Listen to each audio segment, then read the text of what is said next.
What's going on, everybody? So, you're studying in the library all the time. You feel like you're being productive. You're spending lots of time looking through your notes and you're reviewing things and highlighting things and rereading things. And then it gets to test time and you do not perform well. You feel like you can't remember anything and you don't know what to do. Well, then this video is for you. I am going to break down some of the common problems that you guys are dealing with when you're going about your studies and why you're getting the results that you're getting, if this is you. And I'm also going to give you some suggestions on what you can do to improve your studying and to get you to be at the elite level when it becomes an academic student. You guys all have the ability to learn and perform at high levels academically. It just takes knowing the right approach and then using that approach. If you're new to my channel, my name is Josh. I'm a former doctorate and physical therapy student. I was fully immersed in the academic world for many years of my life, where I learned how to learn, I learned how to study, learned how to crush exams, memorize things, retain information, understand things deeply, all of that mumbo jumbo stuff like that when it comes to academics. And that's what you're going to find on my channel here. So with that being said, if you like this kind of content, make sure you hit the subscribe button and support me. And also, I've got a free newsletter that goes out a few times a month with short articles about this kind of stuff sent right to your inbox. Like I said, completely free. So make sure you hit the subscribe button for my Substack if you want that kind of stuff too. So I've been there. I actually flunked out of school when I was 20 years old. My grades were so bad that I lost financial aid. And I came back to college when I was 25 years old, decided I wanted to be a physical therapist and went to school, got through my undergraduate program, got a degree in biomedical science, graduated with academic honors, and was accepted into multiple doctorate programs, and then pursued a degree in physical therapy. So I know the whole thing of trying to learn and not knowing what you're doing. Nobody taught me the stuff that I teach on my channel now. It's just stuff that I learned from trial and error over time. So I just want to talk about what is the biggest problem for a lot of you guys. It's not that you aren't trying. I know you're spending a lot of hours in the library and you're flipping through the notes and rereading stuff and trying to get familiar with it and highlighting important points and looking at that and watching the video lectures again and maybe clicking through the PowerPoints. And here's the problem with all of that, is it's very passive. And the entire point of today's video is to get you to understand that real learning comes from active engagement. It's actively engaging with the content. I'm going to talk a little bit more about this in detail, but here's what I have to say, is when you show up to class and you're half focused and you're tired and you're distracted and then you cram information in and you highlight stuff and you flip through the notes and you're kind of coming to school at a not very active approach where you really are trying to learn the information, that's the kind of results you're going to get. You're not going to get the best results. So what you want to do instead is you want to, actively go after the stuff that you're trying to learn. So what I mean by that is exposure to content. So what feels like you're being really productive, when it feels like you are essentially learning, when you're flipping through the notes and it feels like you're like, I read that before, I remember that. Or you highlight something, you're like, that's right, this part feels like it's very important and I should know that, I'm going to highlight it. Or you flip through things again and you're like, I know what the professor's talking about here, I heard him say that last time.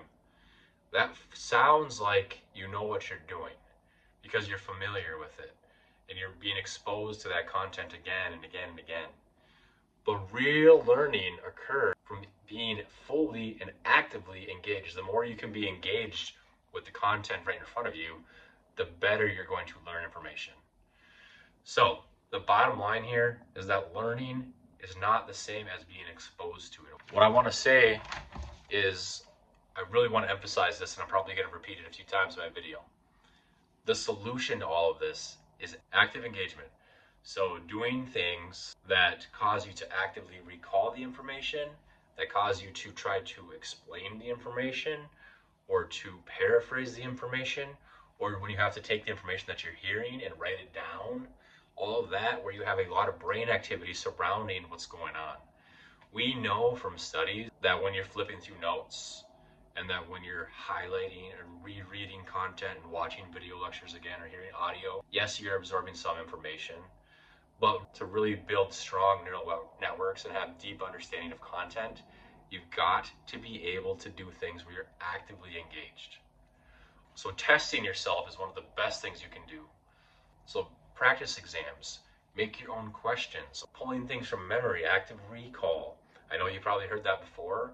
So all that is, in a nutshell, is trying to pull information from memory. Because we know when you do that, it's kind of repackaging it and putting it in different terms in your brain and firing more neurons and creating stronger connections. So the paraphrasing is huge. Explaining things is huge. Pulling things from memory, like I said, with active recall, practice exams, practice questions, note cards, and teaching things is another very effective method. So if you can do those things, it's really going to help you. One thing that I want to suggest you do, I've got a few that I'm going to touch on here in just a minute, but one thing that I suggest you do when you do this kind of stuff that's actively engaging with content is you space it out and you do it repetitively. So just say, for example, that you are trying to learn photosynthesis. You're trying to learn how photosynthesis works and the methods behind it and what step occurs before what step and how it all happens. So if you just read about it or just heard about it versus if you were the person who heard it, paraphrased it, processed it in your mind, I heard this happens and then this happens and I'm going to write that down. What's another way of saying that? Paraphrasing things is a very powerful way of processing information. It literally forces your brain to process information, and when you process information, it leads to stronger and more neural connections, leading to deeper understanding and longer retention. Essentially, it's what's going to get you the results that you want. It's going to allow you to access information quicker, recall on it quickly, basically is what I'm saying there. So it's going to allow you to do that. It's going to allow you to retain the information longer. You're going to understand it better. You're going to have less stress when it goes into walking into your exam and taking your test. Essentially, it's one of the best ways, in my opinion, to learn content. And it goes in line with the Feynman technique. The Feynman technique is where you essentially are teaching or explaining something in simple terms, but teaching things. Paraphrasing is kind of like that. So the bottom line here is that you want to do things that are active. Again, do things that are active, not passive. So when you're spending all this time in the library, it doesn't have to be that long. You can actually just spend less time, but do these kinds of things. I think I got off topic there for a minute. Let me go back. So spaced repetition. When you do these things repetitively, that's what you want to do, and you want to space out over time because that tells your brain that it's important. And that's like basically laying down a strong pathway to access the information in your brain that you want to access. All right, so let me give you a couple of good tips here really quick. One of them, I always save the tips for the end of my videos. I like to do all the explaining stuff first, and then I get into what is the tips that I've got for you guys. So one of the tips that I've got is focus on the outcomes when you're studying. Don't sit there and say, I studied for 3 hours. Have a goal in mind before you sit down of what the study session is going to look like. Let's go back to the photosynthesis example here. Say you're going to study, instead of studying for 2 hours and try to learn photosynthesis, you set a goal of, when I am done with this study session, I'm going to be able to explain or write out the steps of how photosynthesis works.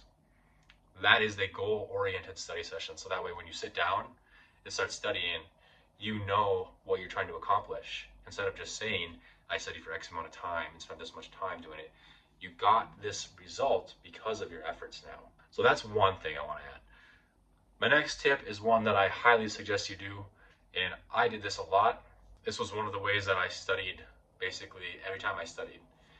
It's start your study session with not opening up your notes, but simply grabbing a blank sheet of paper and trying to recall for about 5 minutes as much information that's recently relevant that you can, and write it down. When you're writing it down, it causes a lot of active firing in your brain, a lot of brain activity, I guess is what I'm trying to say here. And when you have a lot of brain activity, you're going to have a lot of strong neural connections. It causes a lot of understanding. It's forcing your brain to process the information. And you're creating and reprocessing the pathways every time that you retrieve it. You're organizing it and repackaging it when you have to actively recall that information. We know from studies that actively recalling the information from memory is actually what builds really good memory and learning and retention as well. So sit down for about 5 minutes before you open your notes and try to recall from memory as much stuff as you can.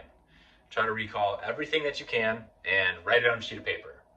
Once you've done that, Then open up your notes and look through it and see what you missed. See what the stuff was that you couldn't recall, that you couldn't remember the names of, that you had a hard time remembering certain things, or what you couldn't put in your own words.